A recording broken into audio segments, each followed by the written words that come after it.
ငါပါရှင်1 star ချက်လောက်ကန်ဆောင်ပေးတဲ့ရုံကနေပြန်လည်ကြိုဆိုလိုက်ပါတယ်အမင်းကတော့လေဝရုံခွဲရပါနော်လင်မြတဲ့လောက်ခေါ်စာလေးမိနေကြတဲ့သူတွေအတွက်ဒီဗီဒီယိုအတွင်းလင်မြတဲ့တည်တဲ့လောက်ခေါ်စာလေးနဲ့မိတ်ဆက်ပေးပါမယ်ရှင်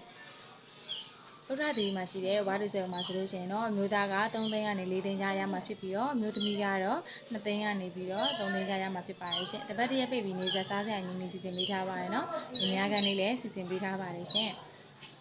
ပြမနာမှာရှိတဲ့အဟောင်းဆိုင်မှာဆိုလို့ရှိရင်တော့အမျိုးသားကတရက်9600ရရှိပြီးတော့အမျိုးသမီးကတရက်19000ရရှိမှာဖြစ်ပါတယ်။နေ့ချင်းလည်းရှင်းပေးပါတယ်နော်။လူများအဆောင်လေးလည်းပေးပါတယ်ရှင်။နေပြီးတော့လေခွန်းအောင်မှာရှိတဲ့ရှန်လုတ်သားအတွက်လူများ၅အတွက်ခေါ်ယူထားပါတယ်နော်။မျိုးသားနဲ့မျိုးသမီး2ယောက်ပေါင်းကိုရှောက်တင်ပေးထားပြီးတော့အဆောင်လေးလည်းပေးထားပါတယ်ရှင်။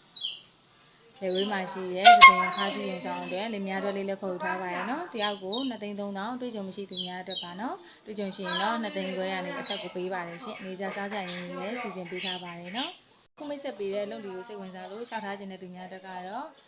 ရုံဝမ်းဖြစ်တဲ့နေပြည်တော်ဇေယျသတိမြို့နယ်ရေစင်းကြီးရွာနဲ့ရုံတူဖြစ်တဲ့နေပြည်တော်လေဝေးမြို့ကိုလူကရန်လာရှောက်ထားလို့ရပါတယ်နော်။ online နဲ့ရှောက်ထားခြင်းသူများအတွက်လည်းမင်းတို့ရဲ့ Viber ဖုန်းနံပါတ်လေးကိုဆက်သွယ်ပြီးတော့ရှောက်ထားလို့ရပါတယ်ရှင်။